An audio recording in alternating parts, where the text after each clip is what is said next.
আসসালামু আলাইকুম, সবাই কেমন আছেন? আশা করি ভালো আছেন।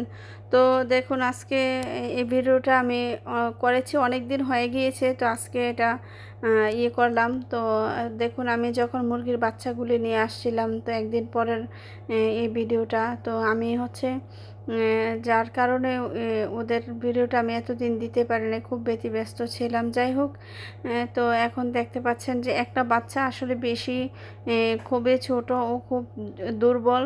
তো আমি দেখতেছেন আরেকটা বাচ্চা মাশাআল্লাহ অনেক অ্যাক্টিভ আছে। তো এই বাচ্চাটাকে নিয়ে আমি একটু সংকোচে আছি, সে আসলে টিকবে কিনা আমি জানি না, আল্লাহ ভালো জানে। তো চেষ্টা করে যাচ্ছি, আমি রোদেতে এনে মানে রোদ গায়ে লাগাচ্ছি, আর হচ্ছে আমি বিভিন্ন কাজ করতেছিলাম ওদেরকে এভাবে রেখে। তো হঠাৎ করে এসে দেখি যে একটা বাচ্চা আর বেঁচে নেই, মানে ও মারা গিয়েছে। তো যাই হোক, আর কি করার, কোনো কিছু করার নেই। তো পরে যে বাচ্চাটা ছিল ওইটাকে আবার এনে রেখেছি, কারণ বাচ্চাগুলি রোদে ছিল, ওদেরকে এখন এখানে এনে সবগুলি রাখবো। তো তার ফাঁকে দেখি যে দুটি কোয়েল পাখির ডিম, মানে এমন ডিম আমি আর দেখি নাই, এত নরম। দুটোটা কোয়েল পাখির ডিমই নরম, একটা দেখেন একদম চ্যাপ্টা হয়ে গিয়েছে। তো আমি অবাক হয়ে গিয়েছি, এটা কেমন ডিম, মানে কেমন যে লাগতেছে দেখে। তো যাই হোক, সব কিছু যাই হোক আর না হোক, আমি মুরগির বাচ্চাগুলি নতুন যেগুলি এনেছি এগুলি আসলে কেমন একটু অসুস্থ অসুস্থ হয়ে গিয়েছে। আমার মনটা খুবই খারাপ ওদের জন্য। আসলে কয়টা বাচ্চা আমি টিকিয়ে রাখতে পারবো বা পারবো না আমি জানি না, আল্লাহ পাক কয়টাকেই বাঁচিয়ে রাখে। তো দেখেন মোটামুটি বাচ্চাগুলি অসুস্থ দেখা যাচ্ছে। তো দেখা যাক, আমি যেহেতু 2-3 দিনের ভিডিও এটা একটু একটু করে করেছি, দেখেন আপনারা। তো প্রথম যে গুলটুস সে একটু ছিল, এখন আলহামদুলিল্লাহ অনেকটাই অ্যাক্টিভ, ভালো আছে। আর অন্যান্য যে বাচ্চাগুলি আছে ব্রাহ্মা, তারপর সিল্কি, ওইগুলো একটু অসুস্থর কারণে একটু মনটা আমার বেশি খারাপ হয়ে গেছে। তো আজকে আমি হচ্ছে মুরগির ঘরে আসলাম, এই সমস্ত কৌটা, তারপর হচ্ছে যেই ওদের যে ব্যাট, এটা আমি পরিষ্কার করে দিব। আর ওদেরকে একটু আজকে ওদের শরীরে রোদ লাগাবো। তো আমি এখন যে আমার লাইটিংয়ের ব্যবস্থা আছে ওইটা আমি অফ করে দিয়েছি, কারণ ওদেরকে আমি আজকে রোদে বসাবো। আর ওদের খাঁচাটা পরিষ্কার করতে হবে, কারণ ওদেরকে একদম পরিষ্কারভাবে না রাখলে দেখা গিয়েছে ওরা আরও অসুস্থ হয়ে যেতে পারে। তো যার কারণে আমি ভাবতেছি ওদের ঘরটা আমি একদম পরিষ্কার করে দিব। আর এদিকে দেখেন, আগের যে ব্রাহ্ম মুরগিগুলি নিয়ে আসছি আর পাহাড়ি, এগুলি বাচ্চাগুলো মাশাআল্লাহ আলহামদুলিল্লাহ খুবই ভালো আছে। তো এখন আমি ওদেরকে করব, বাইরে নিয়ে যাব। আর সবচেয়ে বড় কথা হলো, আমার খুবই খারাপ লাগতেছে যে দুইটা গুলটুস বেবি ছিল, তো এর মধ্যে একটা বেবি মারা গিয়েছে। তো আসলে যে ভাইয়া থেকে এনেছি উনি আমাকে নিষেধ করেছিল যে আপা আপনি এগুলি বাঁচাতে পারবেন না, কারণ এগুলি অনেক বেশি ছোট। তো তারপরেও ওনার কথা আমি ওইভাবে না শুনে আমি নিয়ে আসছি, যে না দেন ইনশাল্লাহ, আল্লাহ ভরসা। তো আর কি করব। আর এখানে দেখেন আমার দেশি মোরগ আর মুরগিগুলি কি করতেছে। তো ওদের ঘরটাও পরিষ্কার করে দিতে হবে। আসলে সারাদিন ব্যতিব্যস্ত থাকি, তো ওদেরকে পরিষ্কার করা, তারপর আবার হচ্ছে সাংসারিক যা ঝামেলা অনেক কিছু।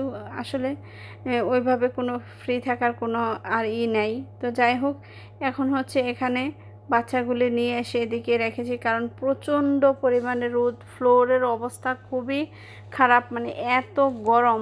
তো আমি হচ্ছে একটা কার্টুন দিয়ে রেখেছি, যেন এটার ছায়াতে ওরা বসে থাকতে পারে, আর যদি প্রয়োজন হয় ওদের রোদ লাগানো শরীরে, তখন হচ্ছে ওরা রোদে যেতে পারবে। তো যার কারণে আমি এই জায়গাটাতে নিয়ে এনে রেখেছি, কারণ তখন প্রচুর পরিমাণে রোদ পড়তেছিল, এটার ভিতরে অনেক তাপ ছিল।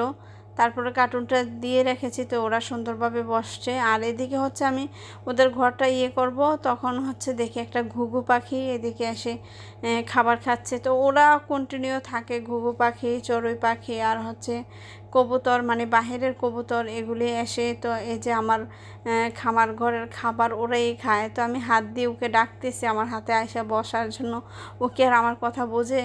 তো আমি ওকে ডাকতেছি, ও কতক্ষণ ওইদিকে চলে যায়, এই অবস্থা করতেছে। তো যাই হোক, আমি আবার হচ্ছে এদিকে চলে আসলাম, কারণ আমি এই যে খাঁচাগুলি দিয়ে রেখেছি, এগুলি দেওয়ার কারণ হচ্ছে যদি চিল বা কাক এসে ওদেরকে খেয়ে ফেলে, যার কারণে আমি একটু সাইডে এগুলো দিয়ে তারপর আমি বাসাতে চলে গিয়েছিলাম। তো এখন যেহেতু প্রায় সন্ধ্যা টাইম হয়ে গেছে, বিকাল, তো আমি হচ্ছে চলে আসলাম। এসে দেখলাম যে কী অবস্থা। তো আবার হচ্ছে আমি এখন আবার খামার ঘরে যাব।